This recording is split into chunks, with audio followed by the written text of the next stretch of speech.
Bueno, soy el teniente de navío del Servicio de Sanidad Naval, médico cirujano naval paracaidista Héctor Rodrigo Cardoso Enciso. El día de hoy vamos a platicar acerca del tema del choque séptico en etapa pediátrica. Es un tema muy importante y es de vital importancia para el desarrollo de habilidades diagnósticas, sobre todo en el entendimiento de la fisiopatología y de las causas como tal del choque séptico. Bueno, sabemos que epidemiológicamente aún el 60% de las muertes ocurridas en menores de 5 años, aproximadamente esto se relaciona con múltiples factores como son malnutrición, pobreza, entre otros.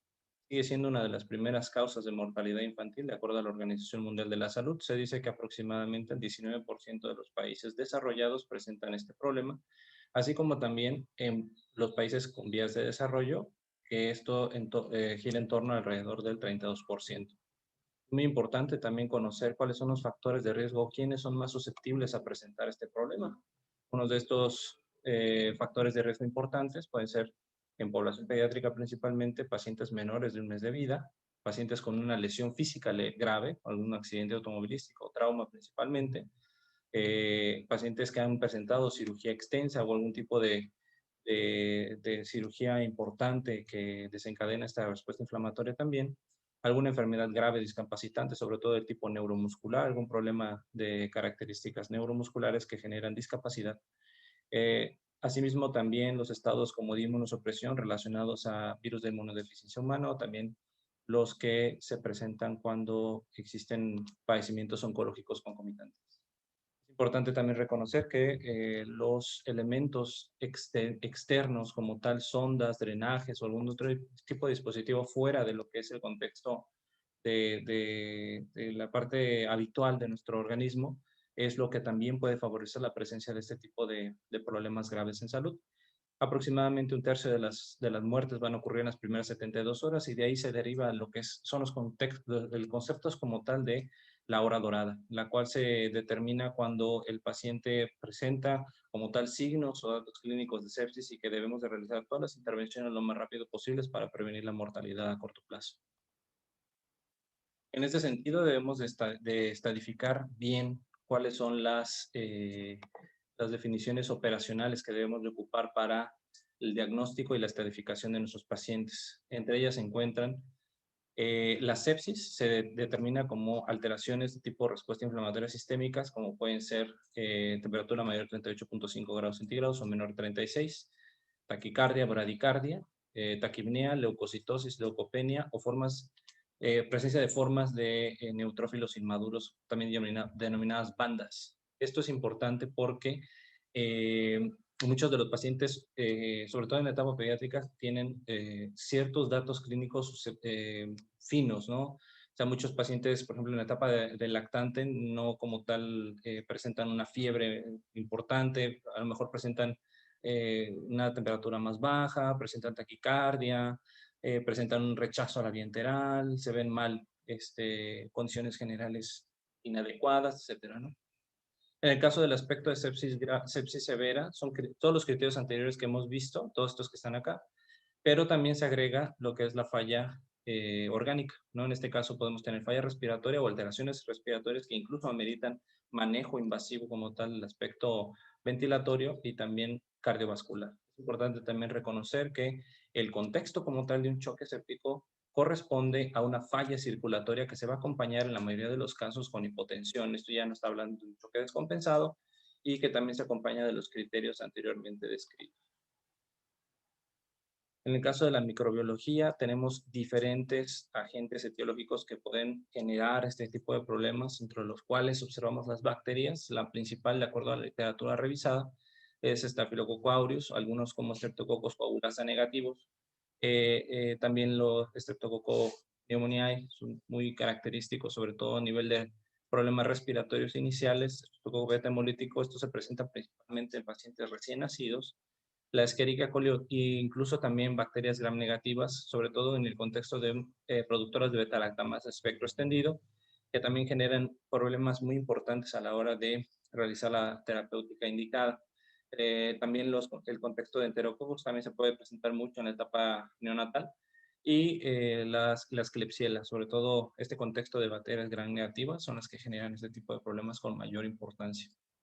Es importante también considerar que los virus son un factor importante, como son el virus de la H1N1, influenza, virus para influenza, virus de Epstein-Barr, sobre todo en pacientes inmunodeprimidos o con algún contexto de enfermedad de base que genera inmunodepresión, como algún tipo de cáncer.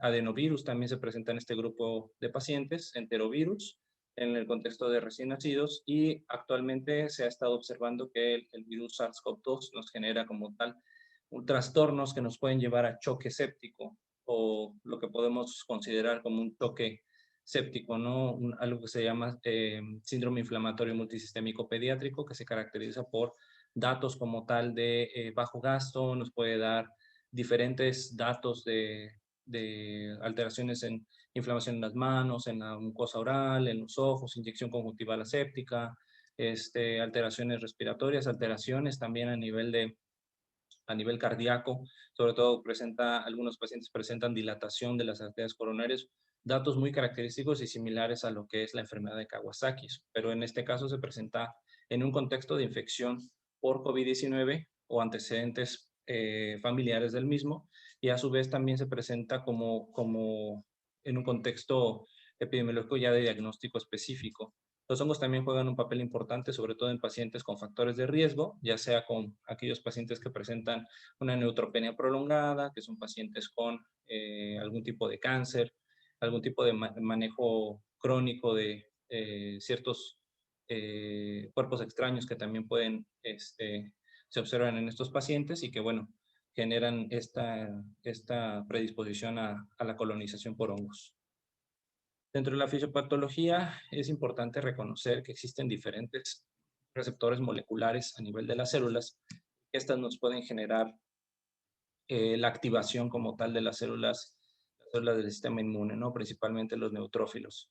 Es importante considerar también que dentro del aspecto de bacterias gram negativas, ¿sí? Los gram negativos contienen, presentan en su cápside, en su cápsula celular, la parte de lipopolisacáridos, ¿no? Estos se van a unir a receptores TLR4 principalmente, los cuales van a generar una activación del neutrófilo, van a generar factores de transferencia a nivel nuclear y estos van a desencadenar una respuesta inmunológica, sobre todo caracterizada por la presencia de factores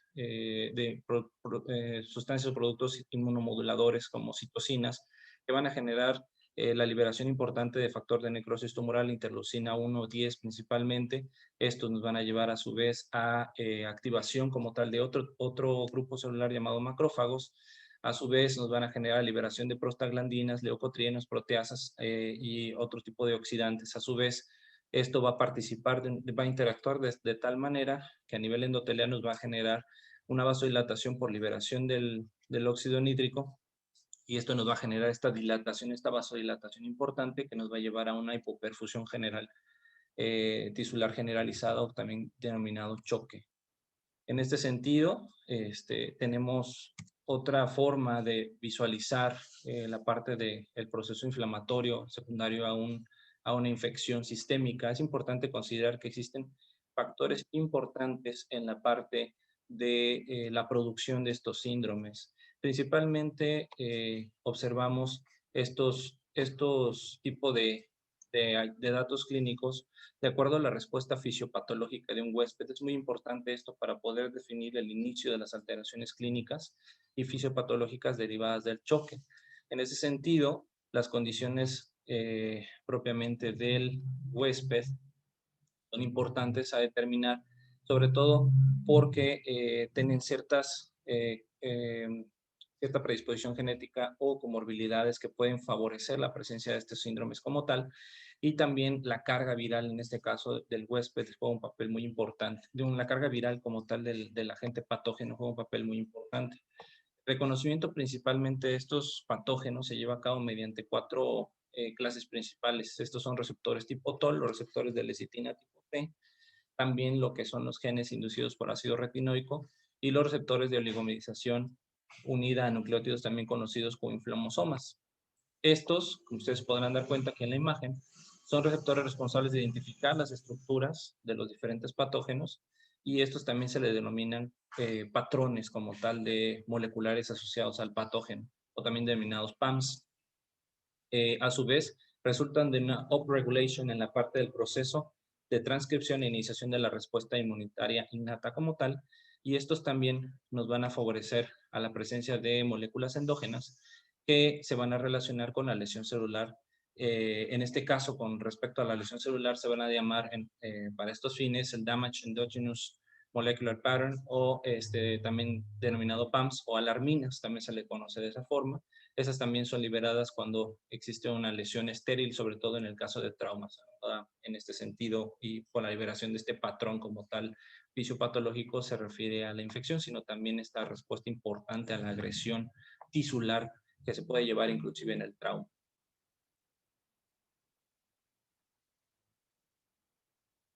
Bueno, en esta diapositiva observamos parte también de lo que es el sistema de el proceso inflamatorio como tal. La trombosis juega un papel muy importante por lesión endotelial y también por esta alteración en la microvasculatura que nos va a generar una activación de los factores de coagulación.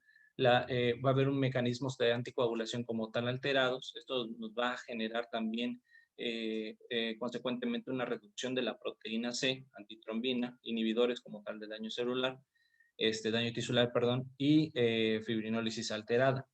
Esto va a generar la formación de un trombo, perdón, que va a resultar en la acción de neutrófilos que a través de estos neutrófilos que están en vías de morir van a generar pequeñas trampas que van a favorecer la creación de estos trombos y a su vez nos van a dar una mayor hipoperfusión y esta a su vez se va a agravar por la vasodilatación generada por los otros eh, agentes quimiotácticos, sobre todo liberados a nivel endotelial que habíamos visto en las diapositivas previas, y una capacidad muy disminuida para la deformación eritrocitaria, haciendo que esto genere un mayor daño a nivel distal y una mayor hipoperfusión del tejido. Esto nos va a generar una mayor cantidad de daño en el órgano que está, en este caso, viéndose afectado y sobre todo a nivel del sistema como tal. Esto va a generar una alteración tisular bien importante que se va a sumar a un incremento en el estrés oxidativo y esto a su vez va a ser secundario al daño generado por el estrés mitocondrial.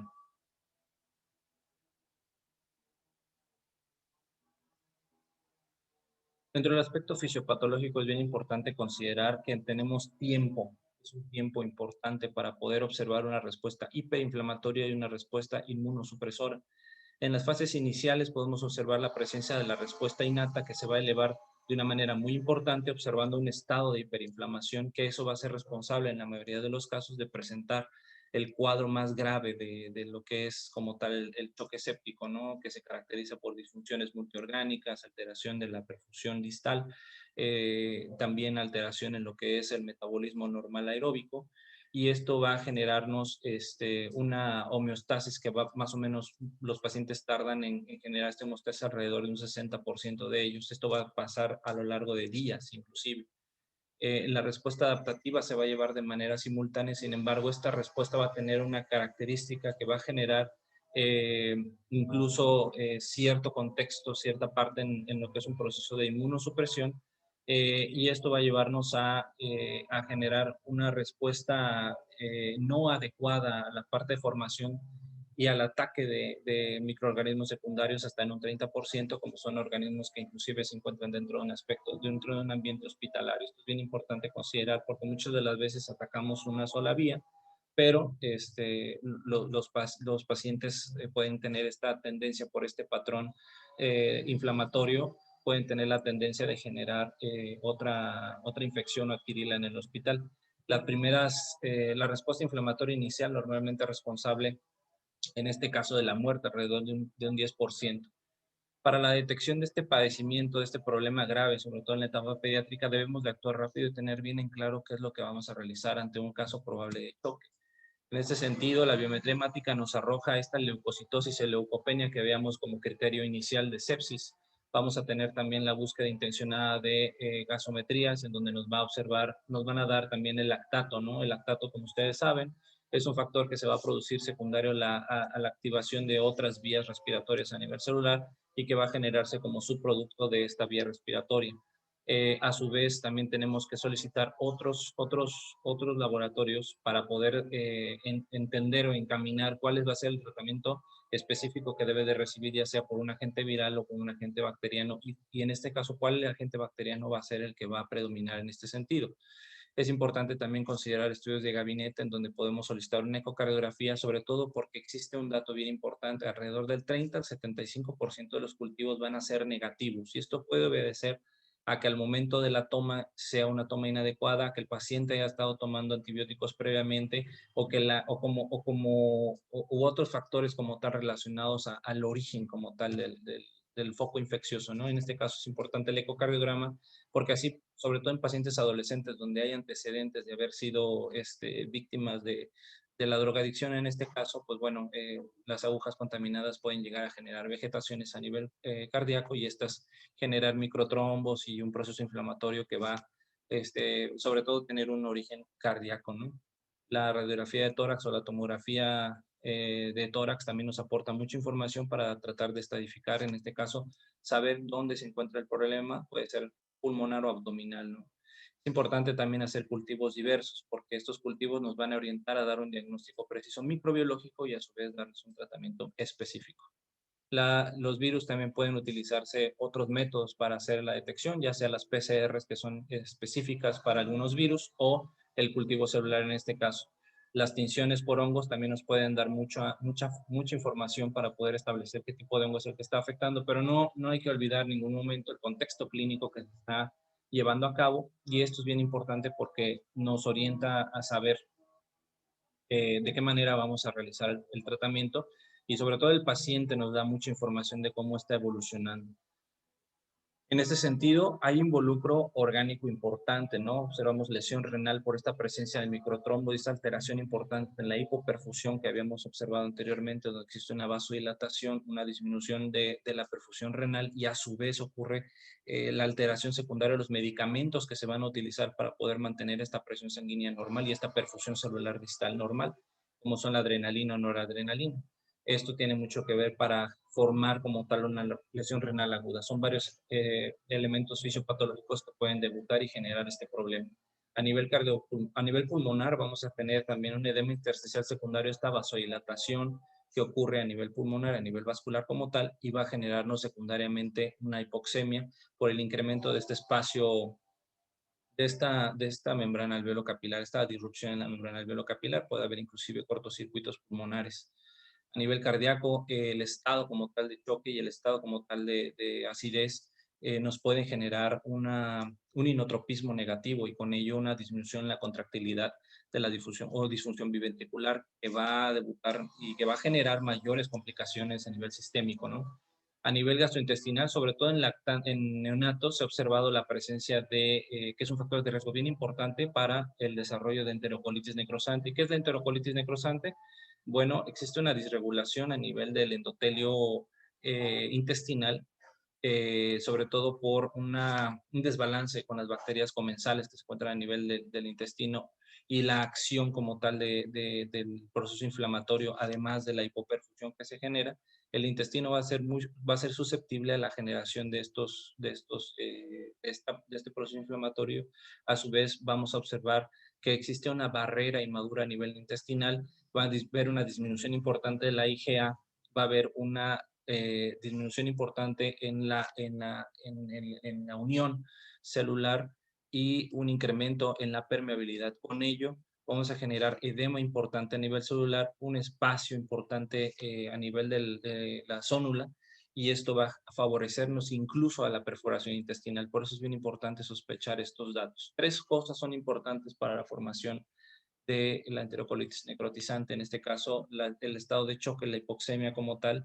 Las fórmulas lácteas en algunos casos pueden ser hiperosmolares y pueden generar mecanismos fisiopatológicos similares, y en general el estado de sepsis, esto nos va a desencadenar este proceso inflamatorio también a nivel intestinal.